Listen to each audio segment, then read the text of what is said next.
Good morning, students. After completing Flamingo, once again I am moving towards your Vistas, chapter number 7, Evans Rise and O level. What is this Evans and what is this an O level? Evans is the name of a boy around 14 years old, and O level is a German language. Evans, who had been a kleptomaniac, one who steals the things again and again, and he had been sent to jail for this reason, and every time he escaped from the jail. After this, all the jail authorities decided to send him towards Oxford jail under the supervision of a jailer who is known as governor. He is very disciplined, very strict person. They thought that the governor himself would look after the things personally, and there Evans would not be able to escape and would not be able to bring a bad name to any of the jail. For this reason, he was sent there. Evans, who was equally clever, what did he do? When he was sent to Oxford jail, he was quite familiar that there he would not be able to escape or run away. So he made up another plan. He requested the governor, means the jailer, to do some academic course, and for this he expressed his desire to do the O-level German course. For that, a teacher was engaged, and here starts the carelessness of the jail authorities. Whosoever teacher was decided by Evans, the same was appointed.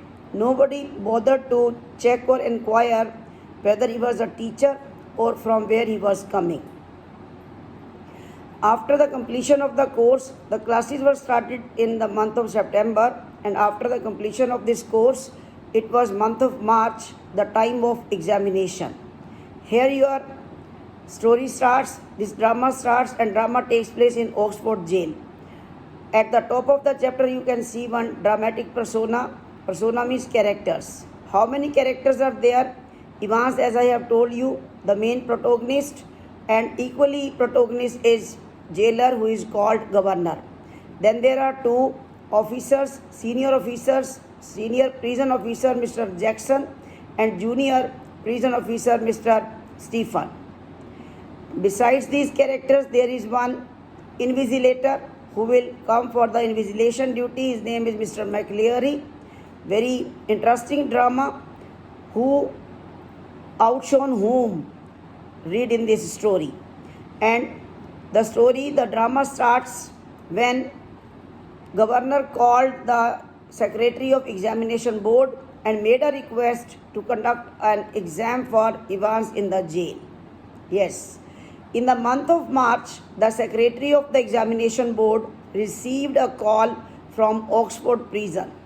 He said that it was a strange request, but they wanted to help the person. He also confirmed that there was just one person, as he had told he was Evans, the student who would appear in the exam. The governor confirmed that there was only one person for the examination, and his name was Evans. He also told him that Evans started taking night classes in O level of German language last September. He was interested in achieving educational qualification. The secretary asked whether Evans was good at studies or not. The governor replied that he was the only one student in the class, so they could not confirm what type of student he was, as he was receiving individual tuition for the said course. Taking such a class outside the prison would have cost him a lot of money. On hearing this, the secretary agreed to give him a chance. The governor appreciated him for his decision and also asked about the whole process. The secretary replied that he would send all the forms required for the examination. He asked the prisoner's name and The governor replied that his name was James Roderick Evans. The secretary also clarified whether Evans was a violent person or not. The governor said that there was no such record about him. He was a nice guy, a bit humorous, and was a star at the Christmas musical performance. He compared him to the comedian like Mike Yarwood, and because of his copying or imitating acts. He also added that he suffered from kleptomania, which urged him to steal every now and then. The governor wanted to tell something more but decided that he would keep a check on that himself. The secretary asked the governor if he could arrange a room for the exam. The governor replied that there was no such problem because Evans was in his own lockup, so they could conduct the exam there if the secretary had no problem with it. The secretary found it suitable. The governor also told him that they would call a churchman from a nearby church like St. Mary Mag's who would keep a check on Evans during the examination. The secretary laughed that the church had a good number of priests and one could be assigned the job of supervision. The secretary questions the governor that if it was easy to stop Evans from communicating with the other person. The governor laughed and thanked him for accepting his request. He then put the receiver of the phone back on rest and called for Evans. Next page. Evans had escaped from prison thrice due to the recent unrest in the highly guarded areas of the north. He would not be allowed to be present at the governor's residence in Oxford. The governor did not want to be disgraced by Evans. Evans was not a burden, but his presence was uncomfortable.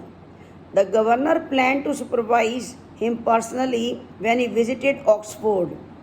It was possible that Evans was actually interested in adding up to his qualification by learning German. On the 7th of June, Monday at 8:30 p.m., the German teacher shook hands with Evans at the high security recreational block which was across the D wing. He wished him good luck in German language, but Evans could not understand it. Later, Evans realized it and thanked the teacher. The teacher commented that Evans was not prepared and did not even have a slightest chance to pass the exam.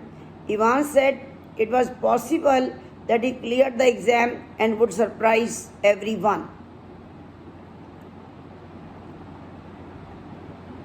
Then the next morning at 8:30, means now it is 8:30 a.m., Evans was visited by two men. He tucked his dirty string vest into his dirty trousers and stood up from his bed that was attached to a wall. He greeted Mr. Jackson cheerfully and said that it was an honor for him that he visited his cell early in the morning. Jackson was the senior prison officer of D Wing, and both Jackson and Evans were enemies. Mr. Stephens, who was a newly appointed officer and a strong-looking man, had come along with Mr. Jackson. Jackson greeted him briefly and then asked him about his well-being and made fun of him by calling him Einstein. Evans replied in a similar way by pointing him out that Einstein was a mathematician and then said that he thought that he was a Jew. Evans had not shaved and he was wearing a dirty hat on his head. He asked Jackson to excuse him as he was going to shave when both of them entered the cell. We'll continue the story in next lecture. Thank you.